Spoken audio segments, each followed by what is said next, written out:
Hanggang sa mga oras na to, hindi pa rin naililipat po itong si Janet Lim Napoles at nakikita niyo ngayon yung mga paghahanda na isinasagawa ng ating gobyerno para po mailipat siya sa Makati City Jail. Yan po si Secretary Mar Rojas ng DILG na isa sa kung saan sa kanya turnover kagabi ng Pangulong Noynoy at kay PNP Chief General Purisima yung security po dito kay Janet Napoles. Hanggang sa mga oras na ito, hindi pa rin po naililipat nga si Janet Lim Napoles at ngayon po ay nakasakay na ho si DILG Secretary Mar Rojas sa sasakyan at inaasahang patungo na ho silang Makati City Jail kung saan nga ililipat itong si Janet Lim Napoles. Giit nga ng isang legal expert, dapat sundin ang utos habang wala pang resolusyon ng korte. Kaugnay sa apela ng kampo ni Napoles na sa Camp Crame siya i-detain. At live po mula sa Camp Crame, saksi si Trisha Zafra. Trisha. Higan, Vicky, ano bang oras mula ngayon nga ay nakatakda ng ilipat si Janet Lim Napoles mula rito sa Campo Crame papunta sa Makati City Jail? Yan ay kinumpirma sa atin kani-kanina lamang ni PNP spokesperson Senior Superintendent Sindak at yan din yung pahayag na ibinigay ni DILG Secretary Mar Rojas. Sa mga oras na ito naghahanda na yung mga sasakyan na sasama roon sa convoy na susunod dito nga sa pagdadala kay Ginang Napoles sa Makati City Jail. Yan ay matapos nga na magbaba ngayong araw ang Makati City RTC Branch 150 ng commitment order na kinakailangang sa Makati City Jail idetine si Napoles sa halip na rito sa Campo Crame.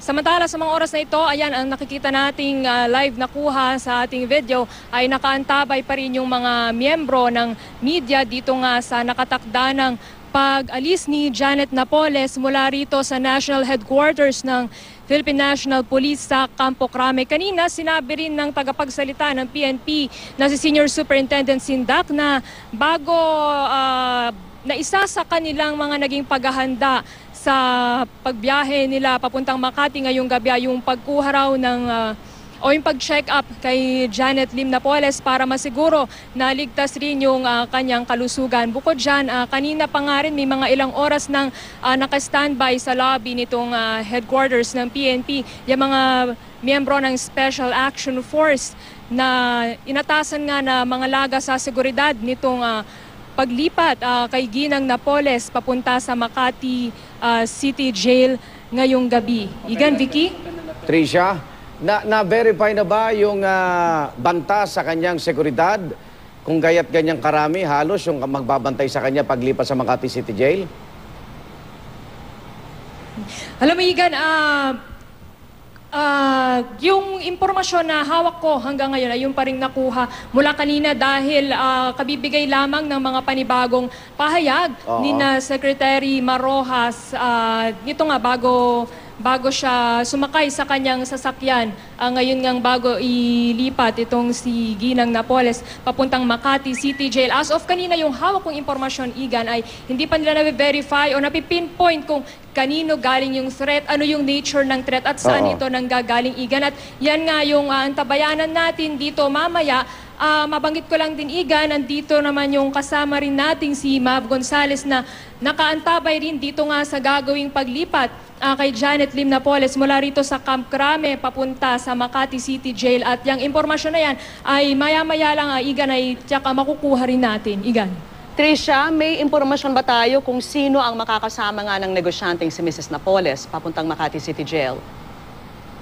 Kasama ba niya ang kanyang pamilya? Batay dun sa unang bahagi nung pahayag kanina na napakinggan natin ng tagapagsalita ng PNP na si Senior Superintendent Sindak, makakasama nga niya si Secretary Mar Rojas papunta doon sa Makati City Jail. Saka yung kanyang abogadong si Attorney Lorna Kapunan. Bukod doon, Vicky, pagkatapos noon, hindi na natin sundan pa yung mga susunod niyang sinabi ron sa kanya na unang pahayag dahil nga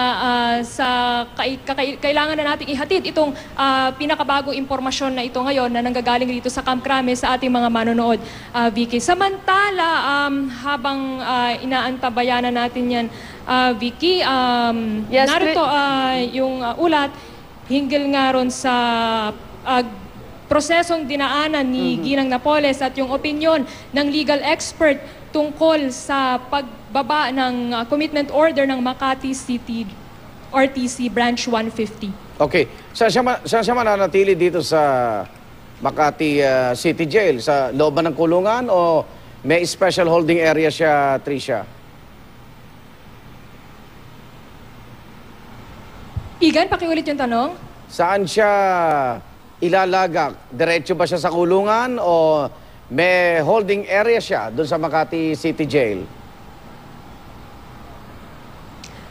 Igan, hindi ko pa nabeberipika yung impormasyon tungkol sa detalye ng kanyang pag-alalagian sa Makati City Jail, Igan. Pero nabanggit nung isa sa mga na-interview rin kanina na mga otoridad na ito ay isang kwartong maayos at meron daw aircon.